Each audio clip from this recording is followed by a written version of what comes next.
وآخر دعواهم أن الحمد لله رب العالمين۔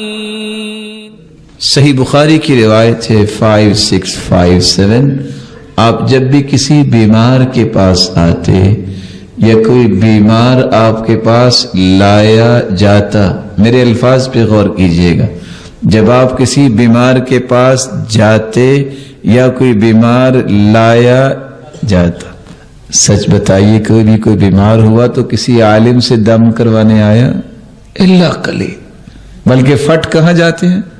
ڈاکٹر جانا چاہیے، نو ڈاؤٹ، منع نہیں ہے، بڑے بڑے نیک اور محترم ڈاکٹرز موجود ہیں، اللہ تعالیٰ ان کی حفاظت فرمائے، لیکن اللہ کے رسول خود بھی جایا کرتے عیادت کے لیے بھی اور یہ تڑپ لے کے بھی اس کو شفا مل جائے۔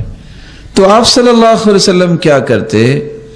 آپ جاتے ہی پہلا کام یہ کرتے، اپنی زبان اقدس سے یہ الفاظ ادا کرتے، اذهب البأس رب الناس، ان لوگوں کو پالنے والے تو بیماری کو لے جا، واشف انت الشافی لا شفاء الا شفاؤک شفاء لا یغادر سقما، او میرے مالک تو ہی تو شفا دینے والا ہے، اس کو ایسی شفا دے کہ بیماری کا نام و نشان نہ رہے۔